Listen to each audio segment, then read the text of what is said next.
Hello there, everyone. Welcome back to some more Let's Play Eternal Darkness. In the last episode, Alex translated the tome page we found hanging on the wall here, using the Tome of Eternal Darkness. And she read about a young dancer in the jungle of Cambodia who had found the Book of Eternal Darkness and was reading it within a temple located there, back in 1150 AD. The story she read consisted of someone who looked very similar to Pius Augustus, if not him himself, sealing away this ancient primordial god, the corpse god, in a temple somewhere. She wished that something fantastic and adventurous would happen to her, and then the temple sealed her inside. Fate would have it that the temple she was in was the same temple that Pius had been in and contained the sealed god within it. She battled her way past several animated corpses of different types and was able to eventually make her way to the creature. Pius himself showed up there for some reason and mocked the sealed corpse god's current plight. He then told the dancer to leave if she did not want to become food for the creature, as it seems to be relying on flesh and bone to survive now, instead of whatever it used to live on. Some epitaphs drawn on the wall, murals, showed that Pius had helped at some point the tribe who constructed that temple seal away another god of some sort, an ancient fertility creature. Looked pretty monstrous in itself as well. In any case, the dancer really couldn't figure out how to leave, and when Pius left, the corpse god suddenly zapped her with some power, which stunned her. I'm going to say a corpse then animated and walked up to her and spoke to her, telling her that she needed to seal away and protect one of the ancient hearts of Mantarok, is the creature's name. It infused it within her. She was then able to locate a way out, or what looked like it, but it was just a small antechamber with a statue within it. Pius showed back up, demanded that she tell him where the corpse god was hiding its essence. I don't quite know how he knew she would know, but he suddenly did. She refused to say, and Pius killed her. We learned enough from the story in our present time, however, to know what to do here with these candles, and blew out 2 of them. We found a scroll tube hidden away in a locked chamber here, and within it contains another page from the Tome of Eternal Darkness. We then witnessed a cutscene between Pius Augustus and Ulyaoth. They were discussing flaws, or a flaw, within the plan that Augustus and Ulyaoth had come up with. Or rather, the plan Ulyaoth seems to believe it has come up with Augustus just being privy to know what it was, based on the way the conversation went. Ulyaoth has demanded that Pius Augustus do something about Charlemagne the Frank. Interesting. We're going to go ahead and read the next tome fragment now, and see what bit of history or future we learned about now as well. Let me quickly save this off. Actually, guys, before we read the next page, I would like to investigate the house a little more and just walk around. Our sanity is a little lower than it was when we first started this adventure, and I want to see if anything has changed in the mansion. It'd be good to take a small break anyway. So let's go ahead and walk around, and we will muse a bit on some of the stuff we learned at the end of the last episode, beyond just a summary. We've learned that there is an ancient, I guess just call it an ancient god of some sort, a very powerful being called Ulyaoth, that Pius Augustus is serving, he had an opportunity to serve one of 3 different creatures.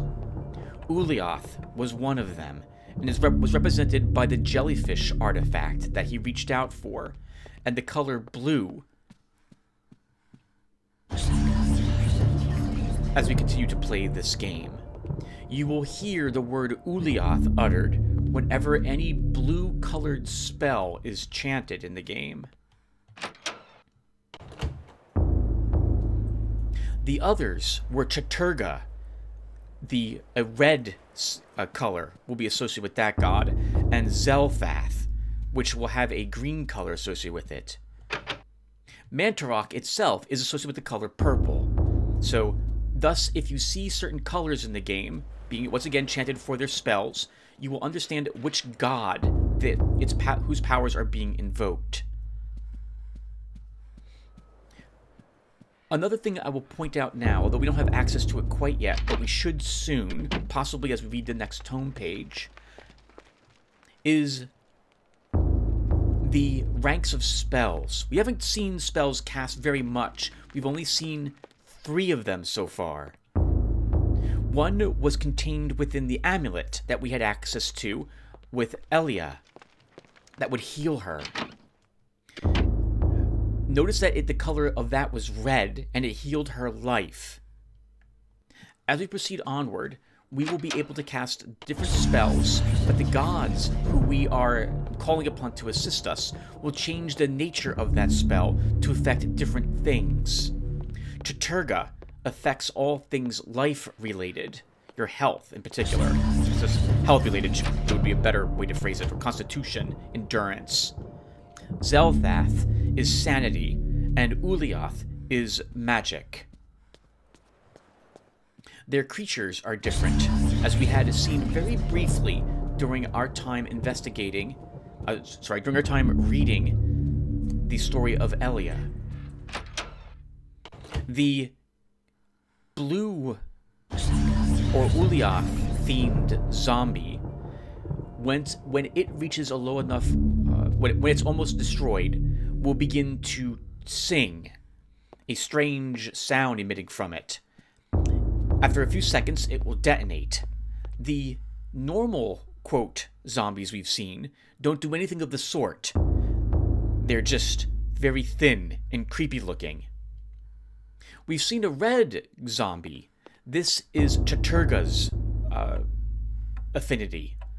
This one takes quite a bit more punishment before it's put down, and will regenerate lost limbs if it loses them. We also briefly saw a green one, which caused more sanity drain on us when it stared at us. There was another special feature the green one has, which I will try to show you the next time that we fight one of them.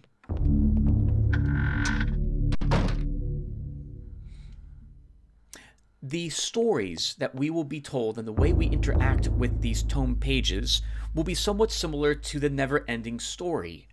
We are reading about things that have occurred, and then we will watch what happens as we read that story. But that story itself may have other flashbacks in it, as we saw Alex read about Elia, who read about Pius Augustus before she encountered him. Alright, so that's probably it for the musing.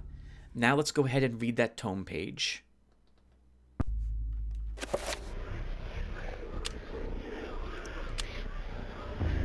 Okay, yep, so let's go ahead and read it.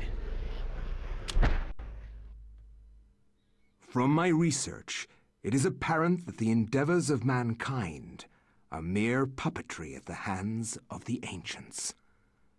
Whenever a king vows reform, the ancients move quickly to stifle it. Under the auspices of Emperor Charlemagne the Frank, the new Holy Roman Empire was at the height of its power.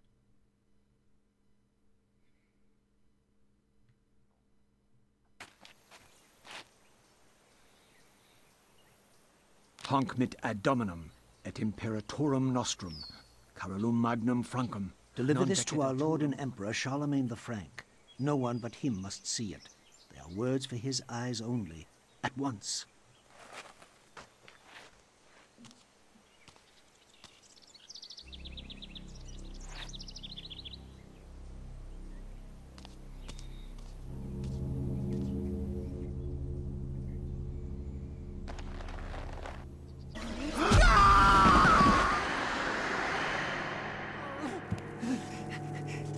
sorcery is this? A spell? I am bewitched. If this was meant for Charlemagne, then what will become of him? I have to warn him of this treachery.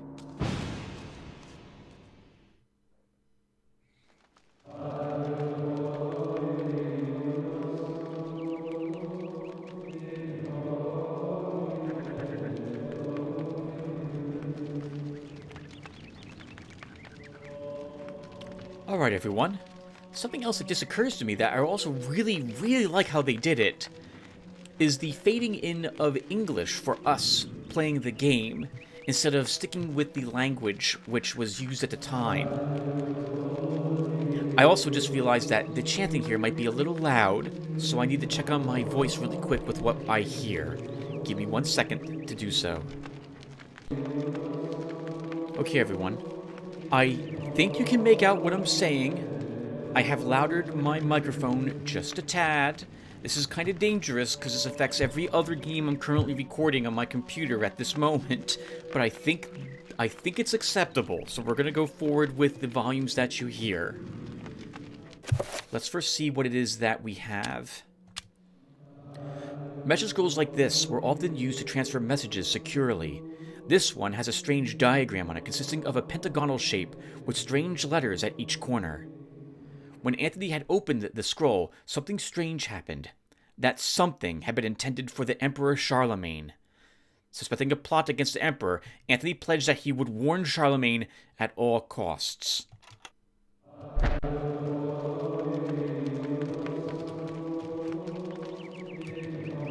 After Anthony briefly describes his mission, the monk informs him that Charlemagne was last seen in audience with the bishop in the visiting chamber.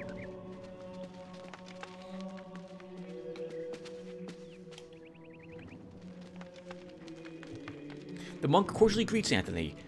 However, he brings grave news of the loss of one of his order, who fell from the tower to his death. His tone guarded, leaving Anthony wondering if, indeed, this is the truth.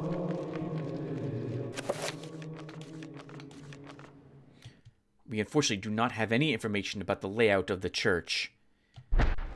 Nor were we told where this, so we don't know where this visiting chamber is.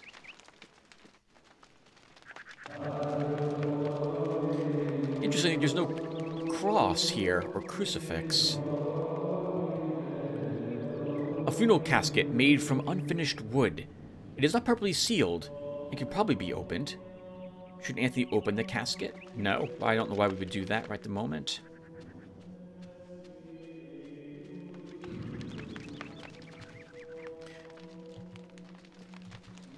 Anthony's presence is questioned by the monks, feeling that he has trespassed upon sacred ground.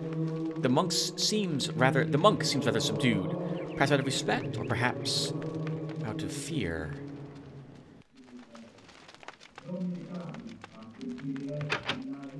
Muffled voices emanate from inside the bishop's visiting chamber.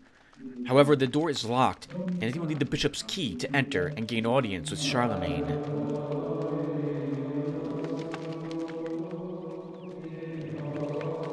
It doesn't look like it's affected him at all, whatever that spell was. And spell it must have been, based upon the description that we had just read. There's no murals on the wall. There's no cross or crucifix here. No tabernacle in the altar, on the altar or near it. No candles. The monks are not wearing anything that would identify them and the faith they serve either.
Cradled in what appears to be a leathery hand lies a mysterious book. It is bound in human skin and intricately decorated with shrunken bones. It beckons and yearns to be possessed.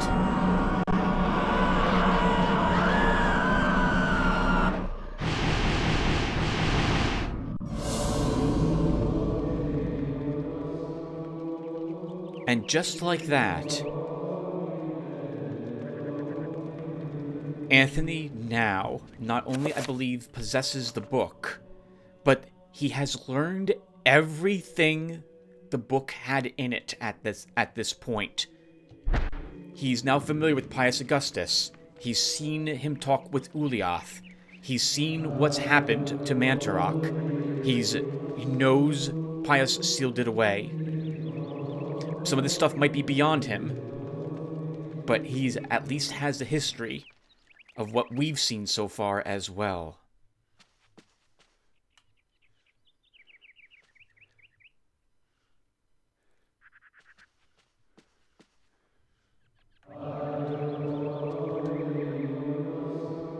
A blue urn rests upon the shelf.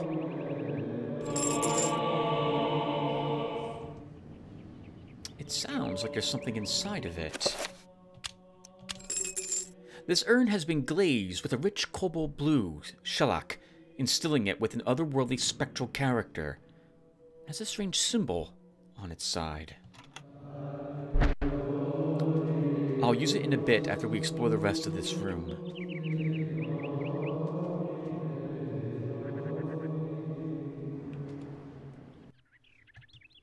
Somewhat addled by Anthony's distraction, the monk requests to be left alone. A bewildering array of books and tomes, sorted neatly on a set of shelves. Mostly books of a religious nature. They sit beneath a skein of dust, as if no one has touched them.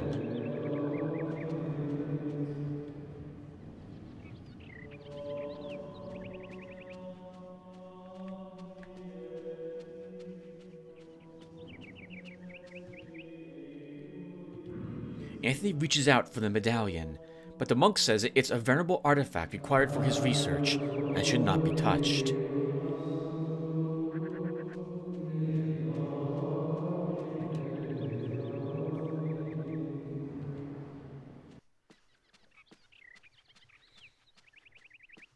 Well, I guess we can go ahead and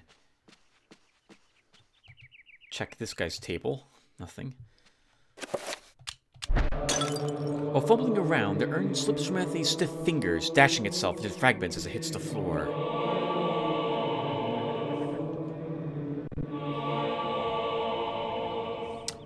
A red rune. Runes are the key element in creating spells. By collecting and combining runes in different ways, different spells can be created. Spells are magical incantations that enhance a character's natural abilities. The spell list is an inventory of all the spell information has been acquired. Okay, so all the spells that we know will go here. We can create new spells once we find runes for them. Here's all the runes that we have access to. And this allows us to set quick slots for some spells. Right now we don't know any spells. And so we can't create any new spells. Because we also don't have enough runes. We only have one rune right now.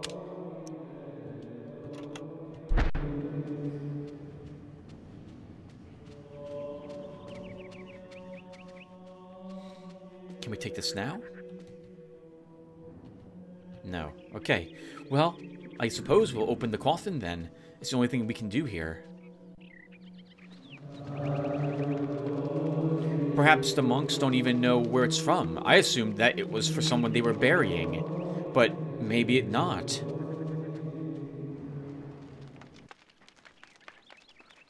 I did not see the monk there genuflect either when he kneeled. I don't know about this place. Oh my God, what is it? What happened? This devil's work. We should get out of here. You have proven what we have feared the most. This poor man has been the victim of great evil. Look how his body has been defiled. As if something has burst out from inside him. Here, take this for your protection. And find the bishop. He must be informed of this horrible discovery. I cannot pronounce that. Scramasics?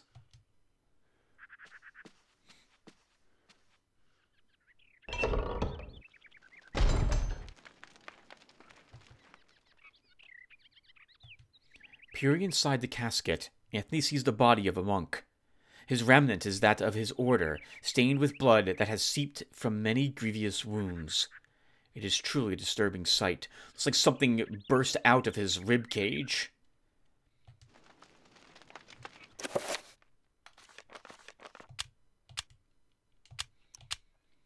This Frank and Saxon weapon relies on a hefty blade to deliver deadly cutting and slashing attacks. It does not have a handguard, as it was designed for offensive rather than defensive fighting.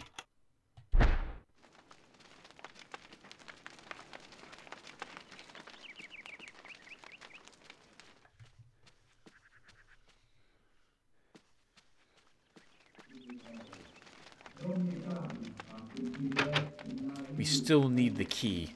The monks did not feel it fit to actually open the door for us or try to warn the people inside about something horrible happening to one of their order. Perhaps they already knew, or were hoping that it wasn't the case. Interesting that none of them decided to open the coffin, though.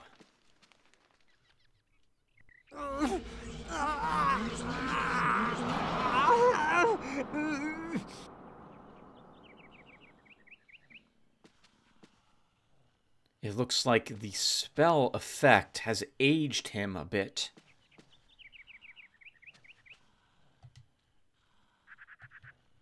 A mysterious gold medallion rests upon the desk.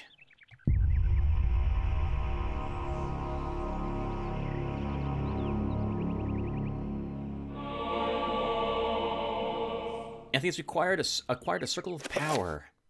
Circles of power describe the amount of power that a spell will have. The more points within that circle, the stronger the spell will be. We have now the ability to, well, once we have enough runes, to construct a new spell. But right now we only have one rune, and we have a 3-slotted spell. 3-slot spells are the weakest of all the spells we will be able to cast.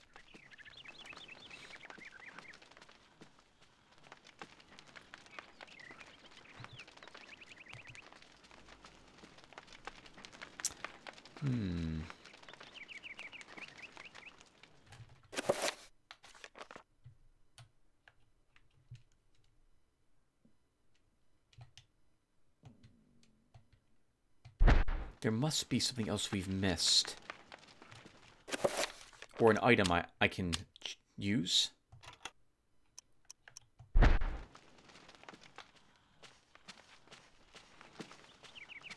One of those bookshelves did not have books on it. Maybe it can be opened?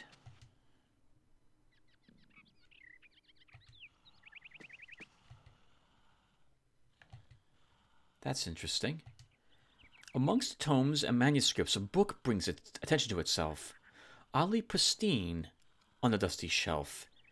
It doesn't quite belong.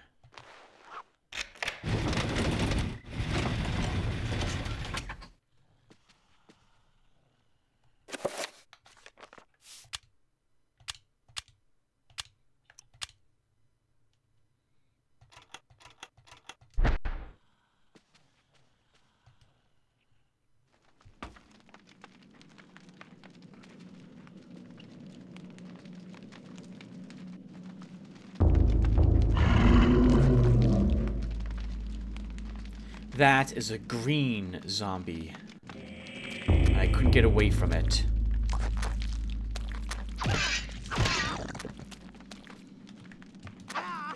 Notice that even though we cut its head off, the zombie still has a head.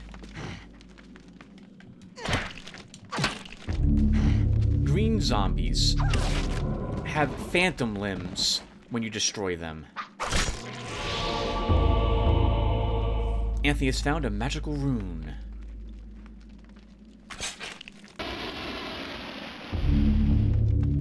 until we get another one, there won't really be much we can do.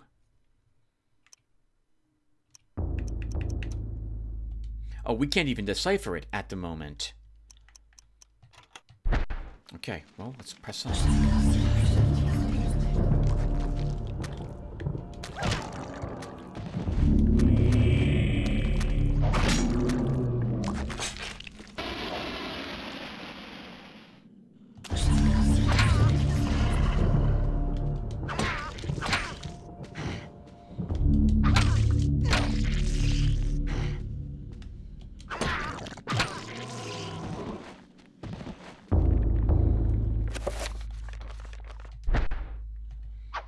We're already at full sanity. We may as well kill this one too.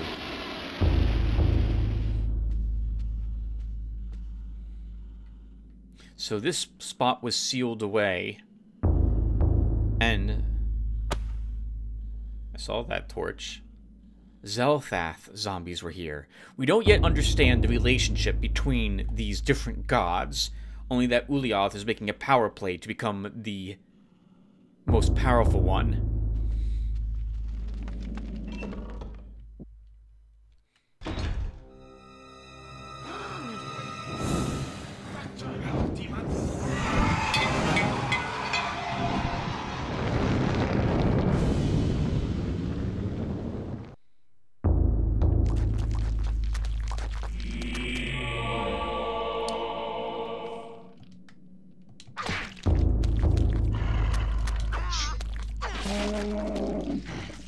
And these are Mantarok zombies. It's probably not really controlling them very much any longer.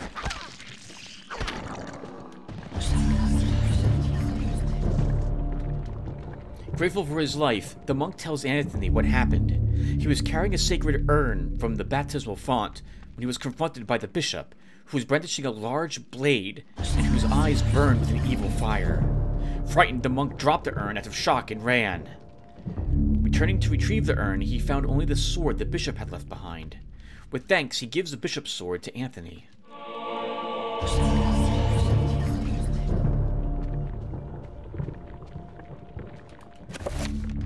So he's a tiny bit low, and I want to actually keep it that way.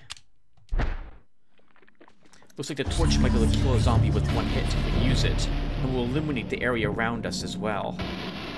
Looks like we can also burn certain things with it, like the tapestry that was here.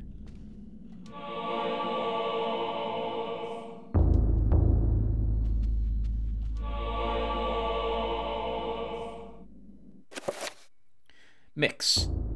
This function, okay, so we can combine things.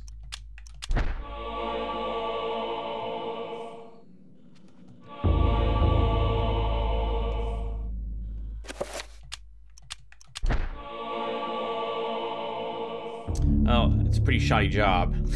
But I suppose it is fairly decently done, considering we don't have any glue. Or the like. That's an interesting pedestal that's there. That must be when the urn was located. Can we light this torch? Not with this one. Okay, we can swing it.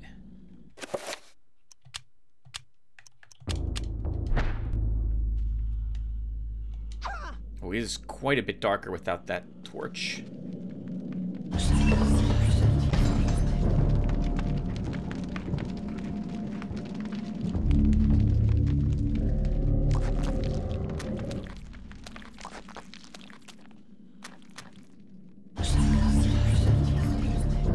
Magamore is what it says there. Item.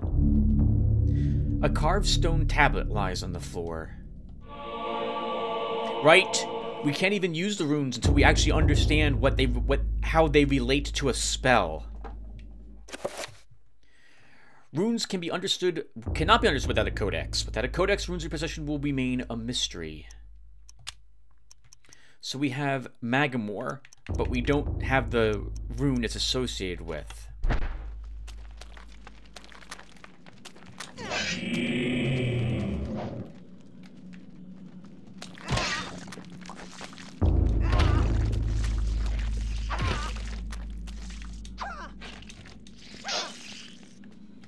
Hello.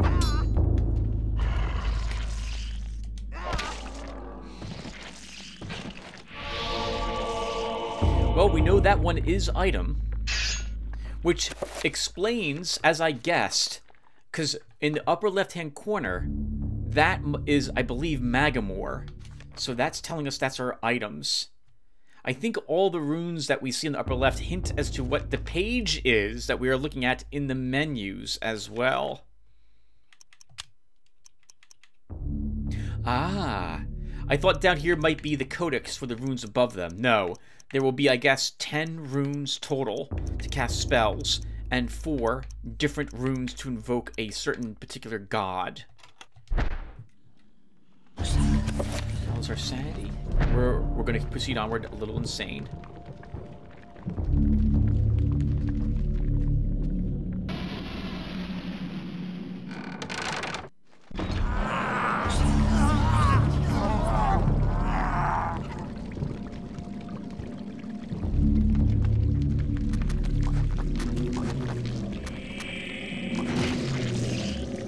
It would help if you swing.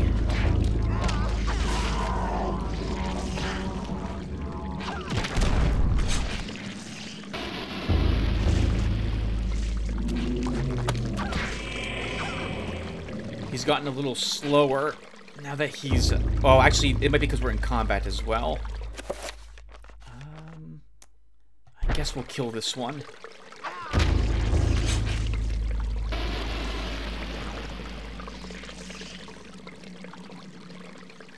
Yeah, yep, he's being... The curse is beginning to take its toll on him.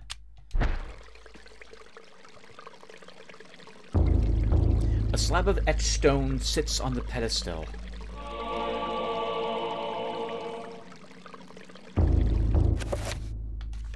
That was the name of Tuturga, which allows us now to invoke this god when casting spells.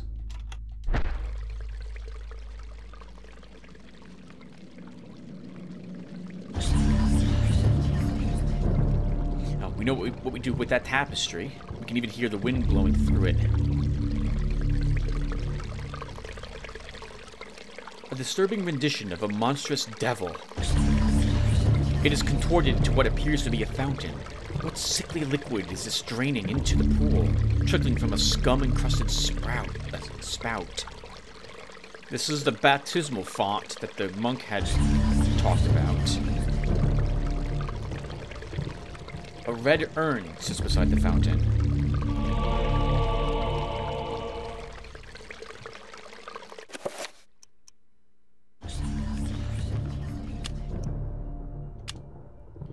This urn has been glazed with a deep red shellac, giving it the sheen of a bloody heart recently torn from its host's body. It has a strange sigil on the side. It is filled with a foul-smelling liquid. How about the green one?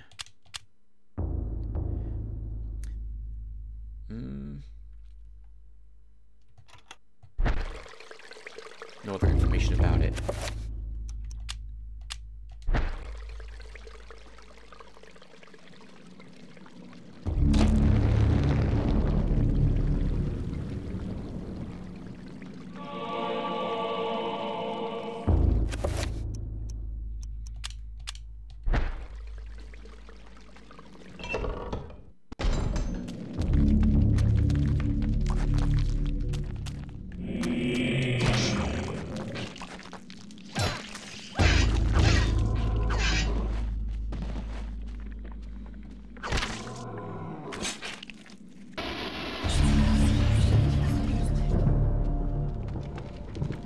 Feels very stiff to move Anthony around now.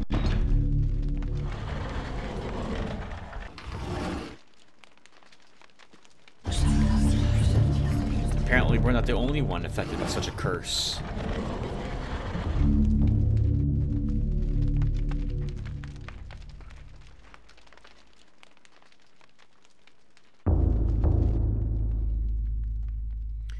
An iron plate in the floor is carved with 3 curious circles. Dried splashes have marred the pockmarked and worn surface. Although the urn appears to sit correctly in place on the pressure plate, it does not appear to be heavy enough to depress it.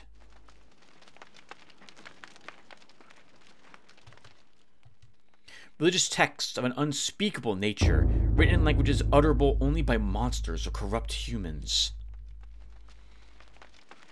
Sure enough, this is not a good church. Well, at least it's not to Anthony's faith. Oh my goodness, look at Anthony's face there. Amongst the books on the table rests an ancient scroll of what appears to be paper.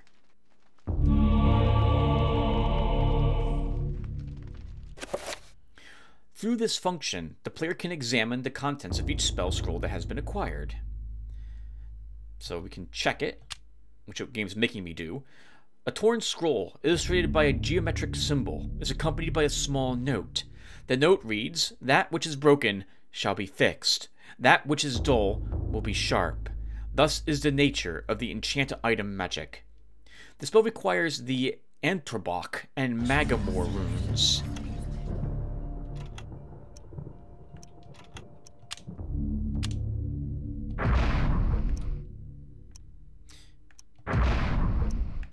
We can't yet use Antobok because we don't know how that's what it is for certain.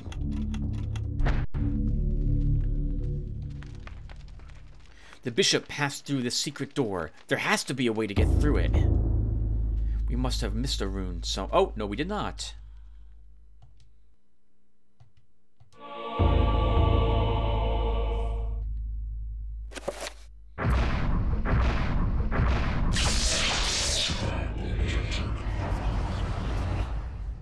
You have just discovered the Enchant Item spell. This allows the player to cast spells that have been found or researched. You can assign spells to the most used spell button. This will enable the casting of spells without having to choose them. Okay, so let's go ahead and assign. Right, we have to choose a alignment. We have to choose Chaturga. It's the only ancient we know. And then we get to choose which of the quick slots I want it in. Oh.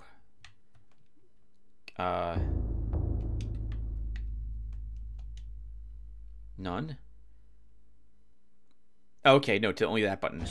Oh! Okay, right. Sorry, that's a gamepad. I thought it was the yellow keys. We now have earned a magic meter. Every time we cast a spell, we use mana. And as you can see, we can walk around to recover mana as well. Alright, let me do this again. So I want quick spell. Can I... How? Wait. Spell list. Select the spell. Assign it. 3 points. Chaturga. Okay, I have to fix this. I'll do that later. So, I think we can select this.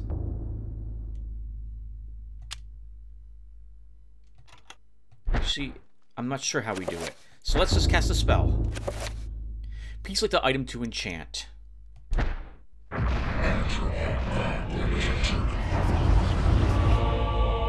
This item has been repaired. I'm gonna do the same thing with this one.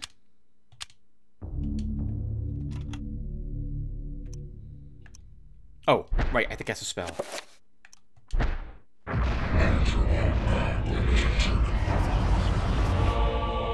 You might be able to hear the runes' names being said. They are uttered by the god whose power you are invoking, so we are hearing Chaturga's voice as we cast the spells. But we need to fill these other urns, so let's walk back to do that.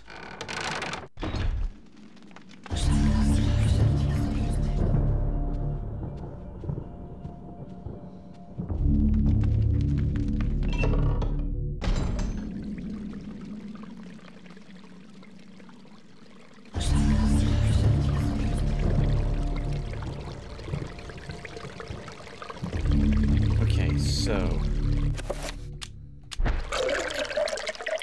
dunking the urn to the foul-smelling fountain, it becomes filled to the brim with rank fluid.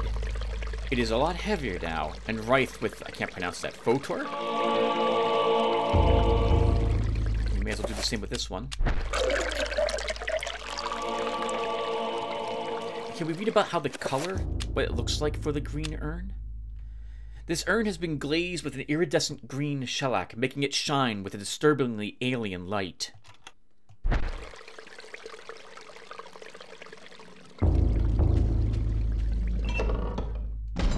forgot we can even run. I forgot that was even an option.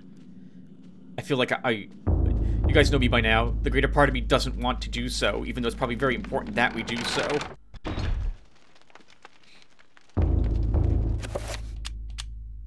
Oh, okay. Hold on. Gotta step back a spot.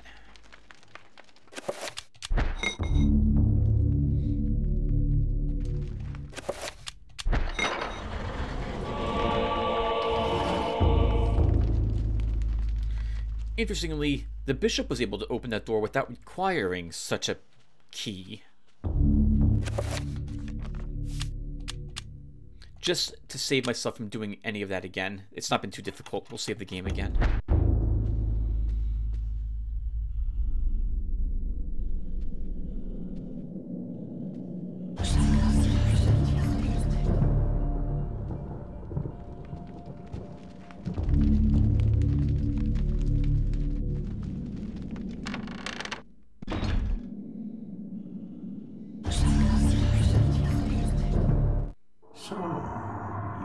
Come to return my book.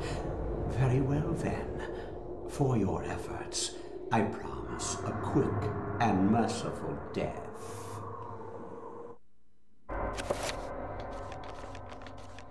Well, let's equip this to start.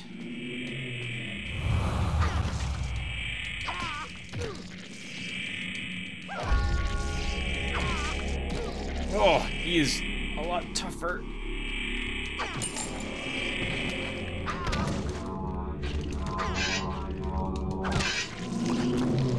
That was interesting. The other one started singing, even though it was still intact.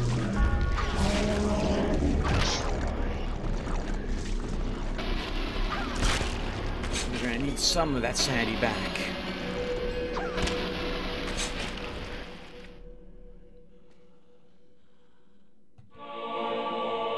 The bishop's key. We needed that.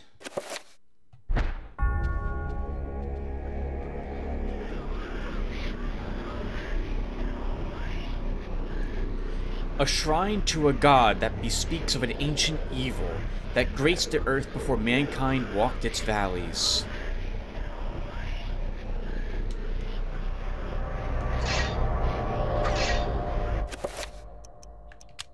Can we destroy this? No.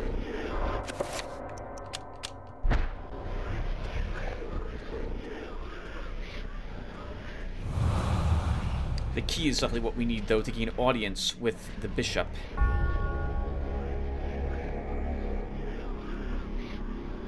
I cannot make out what this is trying to show me here.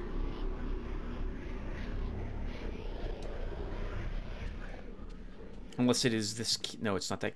It's not that little candle either.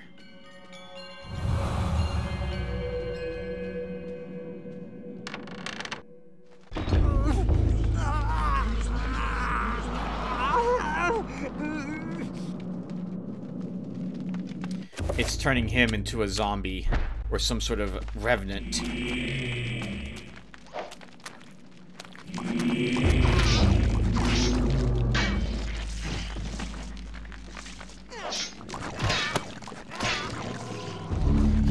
He's attacking much quicker though.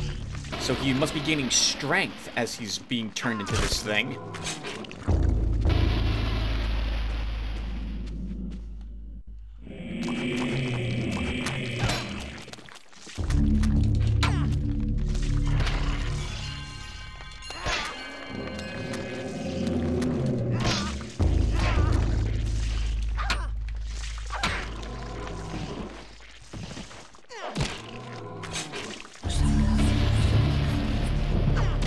The overhead swings can be swung inside these narrow corridors, but not slashes.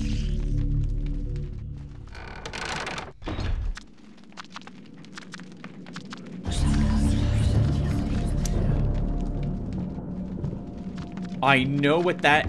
I used to know what that's called. A trapper? Or a hopper?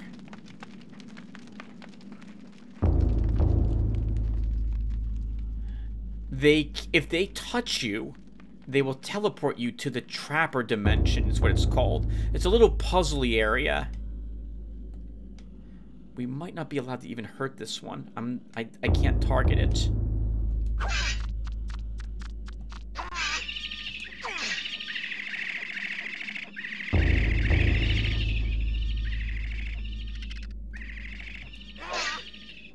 I would love to be able to kill it without having to worry about going in.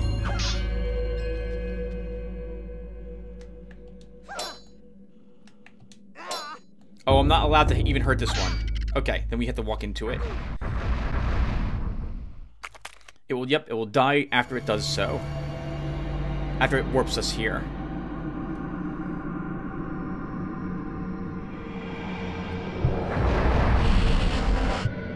The Trapper Dimension sprawls in every direction. Within this place, magic cannot be cast, and humans are subjugated to odd phenomena. The portals cycle from color to color as time progresses, and only the quick will escape. Actually, the patient will escape too.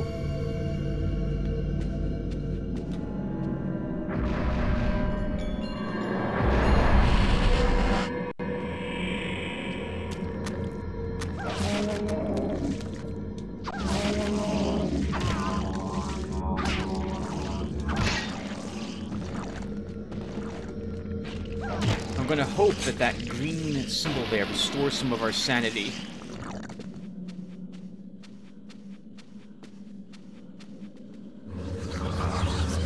It restores all of it. So you can use these as small places to recover your life, magic, and health, if need be.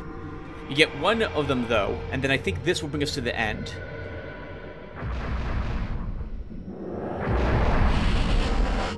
It seems weird that the Trapper Dimension is actually a good place you want to be in, as opposed to some horrific labyrinth or maze, similar to the Queen of Blades? Was that her? No. What was her name in Planescape Torment? Well, in any case, thankfully, this is not quite like that.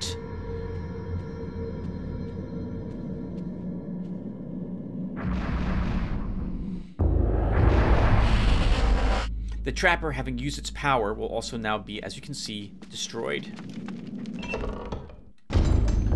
Trappers have no eyes, but can sense sound very well. If anything can sneak past them, they won't be trouble.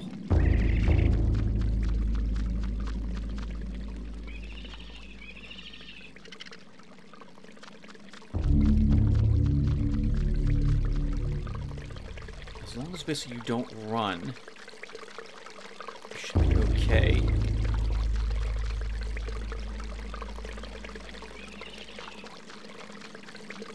I think there's a second in this room. They're nowhere near as dangerous as lickers from the Resident Evil series, thankfully.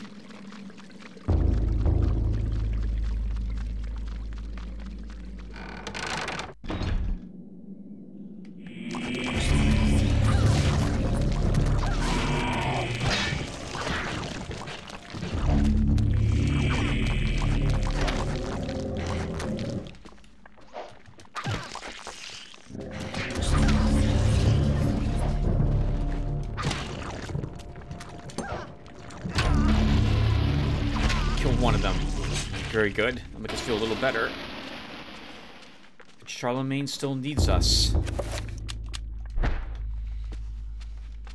on, Anthony.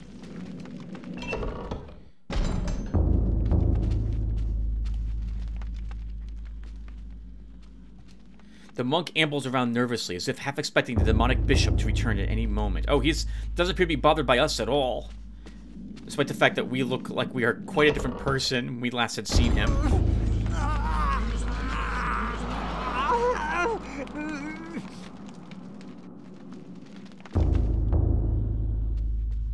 Oh, Anthony, this is so awful.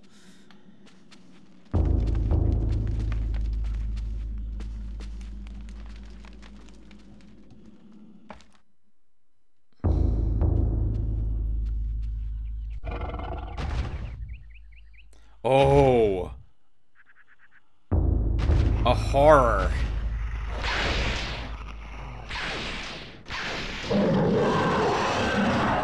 We will have to defeat this creature to gain access to the stairs.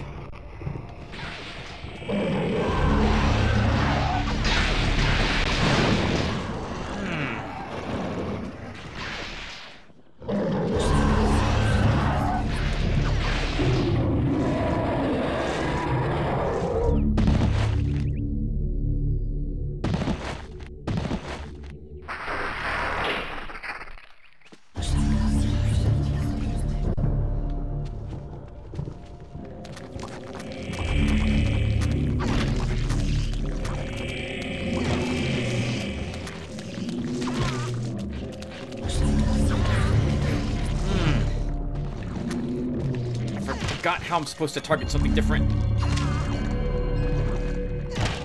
If we're gonna save Charlemagne, we should destroy these things permanently to make sure they don't get back up and cause us further harm.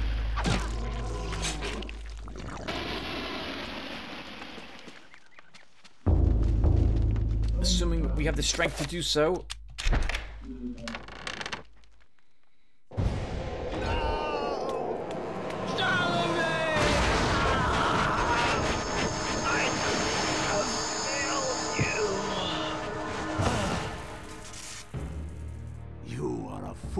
Trying to save him, Anthony.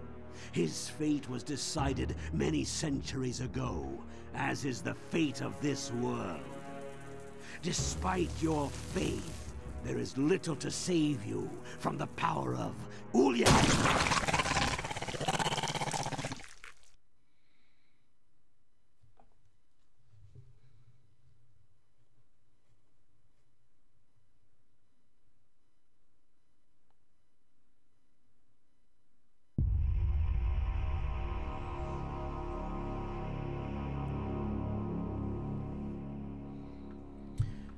Alright, everyone. That will do it for this episode. I guess instead of musing about what we had seen in the last episode at the beginning of the next one, we should talk a little bit about it now instead. So why don't I put a small break here, because we're not going to play anymore, guys. We're going to stop here, but I'll talk a little bit about what I think has happened and what we've learned after watching this, or participating in it. 1 second. Okay, guys. So, what did we learn here? That Charlemagne the Frank was killed by the cult, worshipping or following the teachings of Uliath, or some servitor thereof. The voice of that one monk certainly sounded like Pius Augustus. We then saw something leap out of his chest at the very end as he uttered the name Uliath. This is a bone thief, if I recall the name of the creature correctly, and will be amongst the more dangerous creatures that we will be fighting in the future.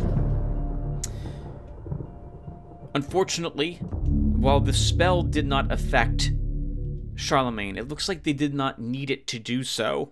They did something else to him and killed him there.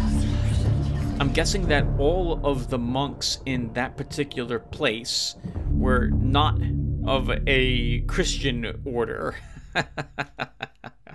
Probably all actually cultists. They didn't look very like pleasant individuals, judging by the shadows around their eyes either, did they? Alex has learned that there has been some amount of manipulation amongst who gets to live or not. That Pius and Uliath are working towards for some reason or another, but we have yet to figure out what exactly that is, other than petty scheming or revenge. But it's far more dangerous than those things. This did, however, transfer the knowledge of how to cast that particular spell to Alex, and so now she'll be able to go ahead and repair the keys in her inventory.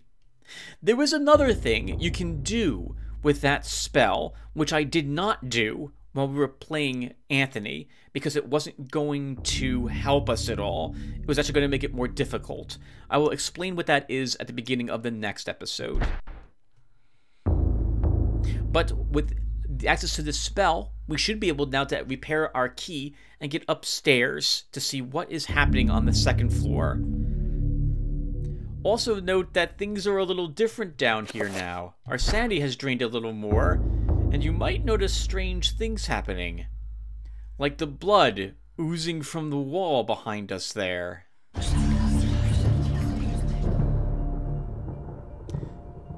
We'll see more of this going forward. So I look forward to seeing you guys in the next episode. Thank you for watching, and take care, everyone.